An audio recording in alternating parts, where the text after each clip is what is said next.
தீபாவளி பண்டிகை கொண்டாட்டத்தையொட்டி சென்னை மீனம்பாக்கம் விமான நிலையம் மின்விளக்கு அலங்காரத்தில் ஜொலிக்கிறது. விமான நிலைய வருகை பகுதி முனையங்களில் 3D ஸ்கிரீன் அமைக்கப்பட்டு அதில் இயற்கை எழில் கொஞ்சம் காட்சிகள் திரையிடப்படுகின்றன. இந்த முன்முயற்சி தங்களுக்கு புதிய அனுபவத்தை தருவதாக பயணிகள், பணியாளர்கள் தெரிவித்தனர்.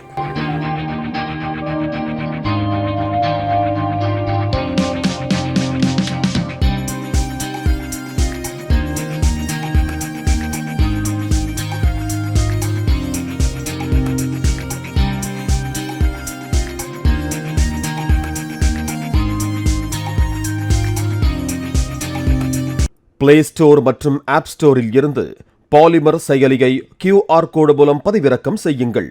செய்திகளை உடனுக்குடன் பெறுங்கள்.